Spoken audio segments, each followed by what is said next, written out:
আজকে আমাদের আলোচনার বিষয় দশমিকের ভাগ করার নিয়ম।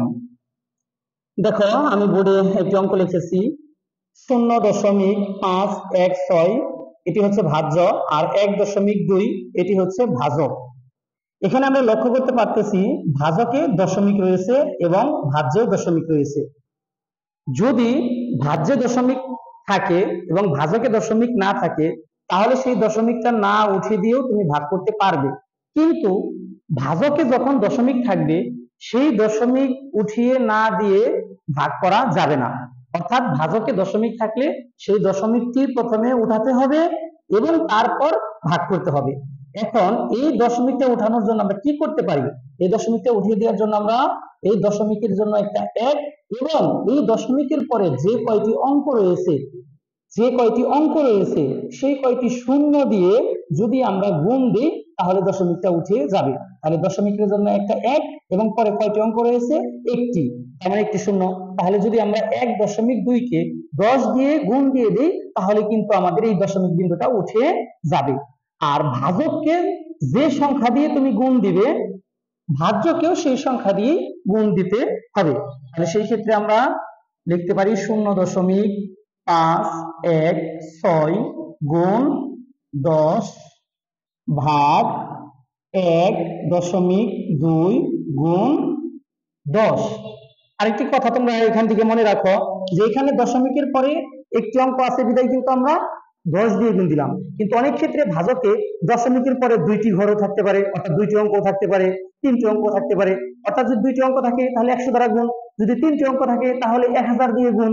তাহলে আমরা এখন গুণ করি। দেখো 0.516 গুণ 10, এই গুণটা আমরা সহজ একটি পদ্ধতিতে করতে পারি। যখন তুমি 10, 100 বা 1000 দিয়ে কোনো সংখ্যাকে গুণ দিবে তখন যেমন 10 এর পরে একটি শূন্য আছে, 100 এর পরে কয়টি শূন্য? দুইটি, 1000 এর পরে কয়টি শূন্য আছে? তিনটি। অর্থাৎ যে সংখ্যা দিয়ে তুমি গুণ দিচ্ছ 10 বা 100 বা 1000, ওই সংখ্যার একের পরে কয়টি শূন্য রয়েছে, যে কয়টি শূন্য থাকবে দশমিক বিন্দুটি ওই কয় ঘর পরে চলে যাবে, মানে ডানে চলে যাবে যে সংখ্যাকে তুমি গুণ দিচ্ছ। তাহলে আমরা গুণ দিচ্ছি কোন সংখ্যাকে? 0.516 এই সংখ্যাকে কত দিয়ে গুণ দিচ্ছি? 10 দিয়ে। 10 এ কয়টি শূন্য রয়েছে? একটি শূন্য। তাহলে দশমিক বিন্দুটা কয় ঘর পরে যাবে? এক ঘর পরে যাবে। তাহলে এক ঘর পরে যদি যায় কত হয়? 5.16। তাহলে ভাগ, এখন এটার গুণ করি, তাহলে কয়টি শূন্য রয়েছে? একটি। তাহলে দশমিক বিন্দুটা কয় ঘর পরে যাবে? এক ঘর পরে। তাহলে 2 এর পরে যায়। এখন 2 এর পরে আর কিন্তু কোনো অঙ্ক নেই, তাহলে দশমিকের পরে আর যদি কোনো অঙ্ক না থাকে তাহলে সেই দশমিকটা না দিলেও হয়। তাহলে আমরা শুধুমাত্র লিখতে পারি কত? 12। এখন দেখো ভাজকে কিন্তু আমাদের দশমিক নেই, তাহলে আমরা এখন সহজেই ভাগ করতে পারবো। দেখো এপাশে আমরা ভাগটি করি 5.16। তাহলে প্রথমে দশমিকের আগের যে অঙ্কটি 5, এই 5 কে ভাগ দিতে হবে 12 দিয়ে।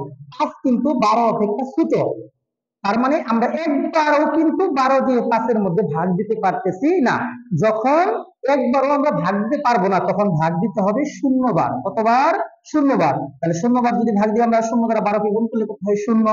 যদি আমরা বিয়োগ করি থাকে কত? 5। এরপর আমরা দশমিকের পরের যে অঙ্কটি সেই অঙ্কটি এই যে নিচে 5 এর পাশে লিখব। এখন এই অঙ্কের আগে কি আছে? দশমিক, এই জন্য এই দশমিকটা আমরা ভাগফল বরাবর দিয়ে দিব। এরপর একটাকে নিয়ে আসলাম, তাহলে এখন কত হলো? 51। 51 এর মধ্যে 12 কয়বার যায়? 4 বার যদি আমরা দেই, 4 বার অঙ্ক কত? 48। যদি আমরা বিয়োগ করি 8 আছে কত হলে? 11 হবে, 3 হলে হাতে আমাদের 1 ছিল, 1 আর 4 হচ্ছে 5। 5 আছে মানে 0 এর পাশে তার বাম পাশে 0 দেওয়ার কোনো প্রয়োজন নেই। এরপরে আমরা একের পরে যে অঙ্কটি ছিল 6, সেই অঙ্কটি আবার নিয়ে আসবো। এখন 12 36 এর মধ্যে কয়বার হচ্ছে? 3 12 36। তাহলে অঙ্কটি কিন্তু আমাদের মিলে গেল। তাহলে আমাদের সর্বশেষ ভাগফল কত হলো?